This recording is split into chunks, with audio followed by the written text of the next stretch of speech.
വിശുദ്ധ യോഹന്നാൻ എഴുതിയ സുവിശേഷം അധ്യായം 3 വാക്യങ്ങൾ 1 മുതൽ 12 വരെ. യേശുവും നിക്കോദേമോസും. ഫരിസേയരിൽ നിക്കോദേമോസ് എന്നു പേരായ ഒരു യഹൂദ പ്രമാണിയുണ്ടായിരുന്നു.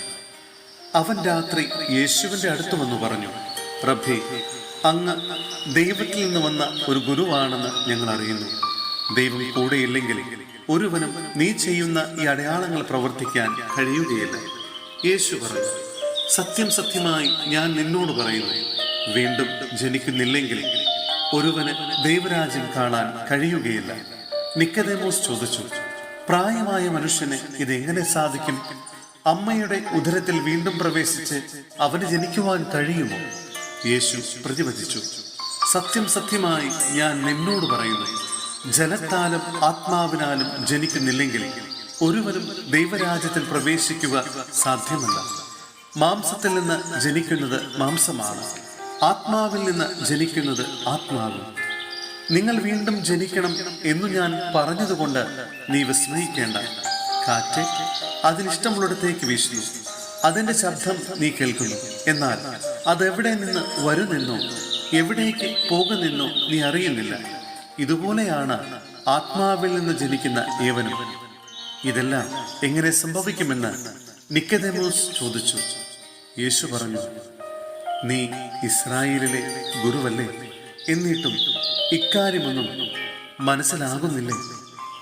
സത്യം സത്യമായി ഞാൻ നിന്നോട് പറയുന്നു, ഞങ്ങൾ അറിയുന്നവയെപ്പറ്റി സംസാരിക്കുന്നു, കണ്ടവയെപ്പറ്റി സാക്ഷ്യപ്പെടുത്തുന്നു, എന്നിട്ടും ഞങ്ങളുടെ സാക്ഷ്യം നിങ്ങൾ സ്വീകരിക്കുന്നില്ല.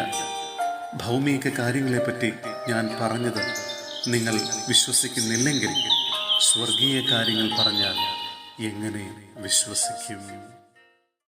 സഹോദരരെ, വിശുദ്ധ പൗലോസ് ശ്ലീഹ തീത്തോസിന് എഴുതിയ ലേഖനം അധ്യായം 3 വാക്യങ്ങൾ 1 മുതൽ 7 വരെ. ക്രിസ്തീയ ജീവിതചര്യ.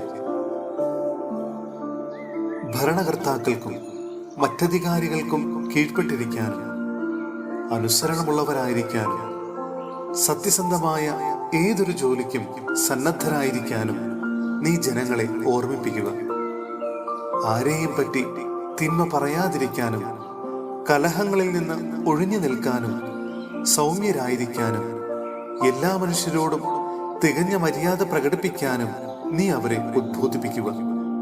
എന്തെന്നാൽ നാം തന്നെയും ഒരു കാലത്ത് മൂഢന്മാരും അനുസരണമില്ലാത്തവരും തെറ്റായ മാർഗത്തിലൂടെ നയിക്കപ്പെട്ടവരും പലതരം മോഹങ്ങൾക്കും സുഖേച്ഛകൾക്കും അടിമപ്പെട്ടവരും ദ്രോഹബുദ്ധിയിലും അസൂയയിലും ദിവസങ്ങൾ കഴിച്ചവരും മനുഷ്യരാൽ വെറുക്കപ്പെട്ടവരും പരസ്പരം വെറുക്കുന്നവരുമായിരുന്നു.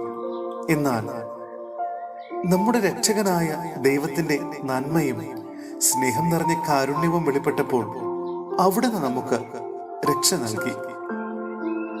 അത് നമ്മുടെ നീതിയുടെ പ്രവൃത്തികൾ കൊണ്ടല്ല, പിന്നെയോ അവിടുത്തെ കാരുണ്യം മൂലം പരിശുദ്ധാത്മാവിൽ അവിടുന്ന് നിർവഹിച്ച പുനരുജ്ജീവനത്തിന്റെയും നവീകരണത്തിന്റെയും സ്നാനത്താലത്രേ. ദൈവം നമ്മുടെ രക്ഷകനായ യേശു ക്രിസ്തുവിലൂടെയാണ് പരിശുദ്ധാത്മാവിനെ നമ്മുടെ മേൽ സമൃദ്ധമായി വർഷിച്ചത്. അവിടുത്തെ കൃപാവരത്താൽ നാം നീതീകരിക്കപ്പെടുന്നതിനും നിത്യജീവനെ പറ്റിയുള്ള പ്രത്യാശയിൽ നാം അവകാശികളാകുന്നതിനും വേണ്ടിയാണ് ഇങ്ങനെ ചെയ്തത്.